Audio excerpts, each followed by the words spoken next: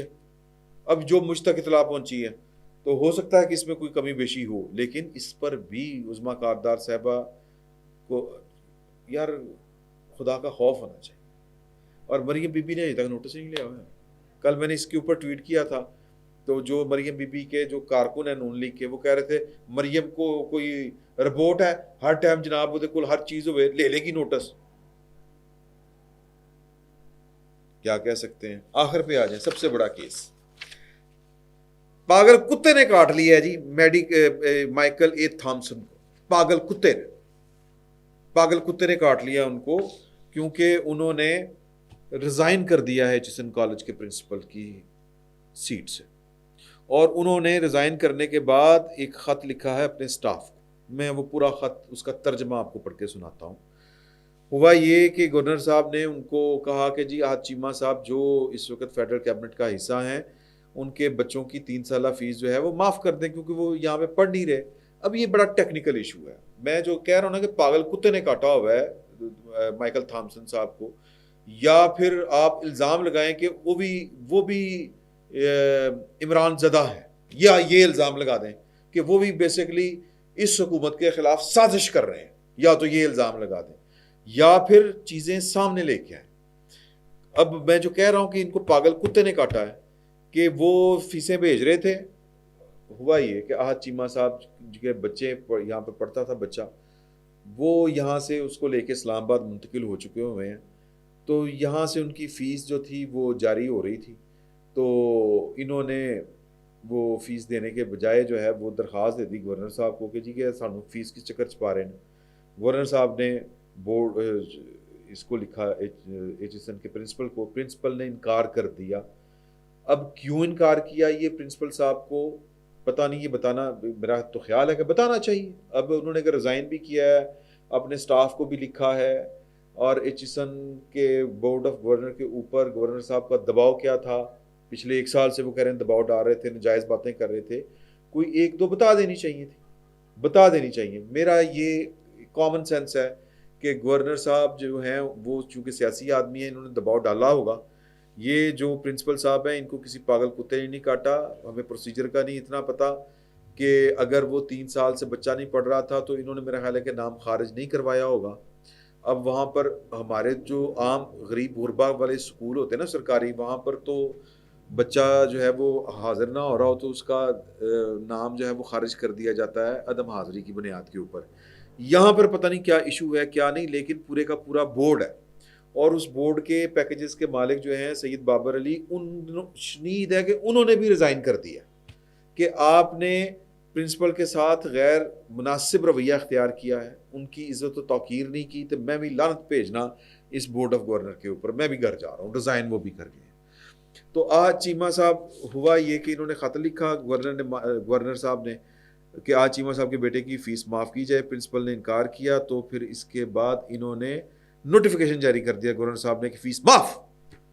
انہوں نے کہا کہ یہ تو میرے کام میں مداخلت ہے، انہوں نے وہ ریزائن کر دیا احتجاجاً۔ اگست میں انہوں نے ویسے ہی پاکستان سے باہر چلے جانا تھا۔